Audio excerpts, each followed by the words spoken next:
Saudaraku, pejabat atau PJ Bupati Aceh Tenggara Dr. Andes Syakir MSI melakukan inspeksi mendadak atau sidak ke Pasar Pagi Lawe Rutung, Kecamatan Lawe Bulan, Kabupaten Aceh Tenggara pada Rabu 1 Februari 2023. Kedatangan PJ Bupati Aceh Tenggara untuk melihat harga kebutuhan pokok seperti beras, telur, minyak goreng, dan kebutuhan sembako lainnya seperti cabai merah, cabai rawit, serta harga ikan basah dan ikan laut, serta sayur mayur di pasaran. PJ Bupati Aceh Tenggara Dr. Andes Syakir menanyakan harga kebutuhan pokok dan kebutuhan lainnya kepada para pedagang.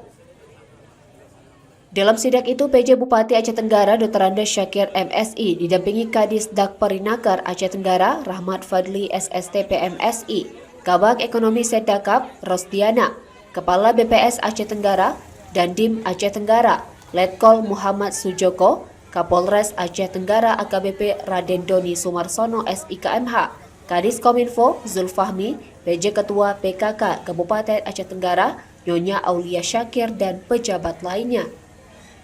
PJ Bupati Aceh Tenggara Dr. Andes Syakir MSI mengatakan, saat ini kebutuhan pokok dan lainnya mencukupi di Aceh Tenggara, khususnya di Pasar Pagi Lawe Rutung, Kecamatan Lawe Bulan.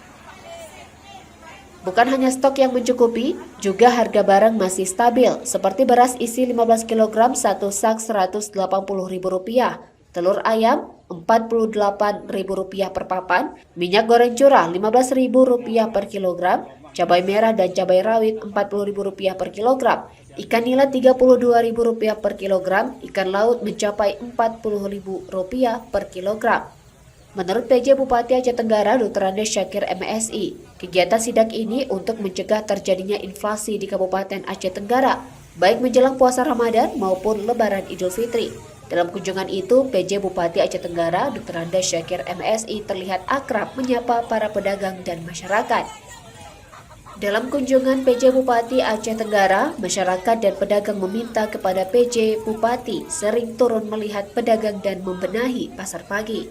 Dari Aceh Tenggara, Asnawi Lui, Tribun Gayo.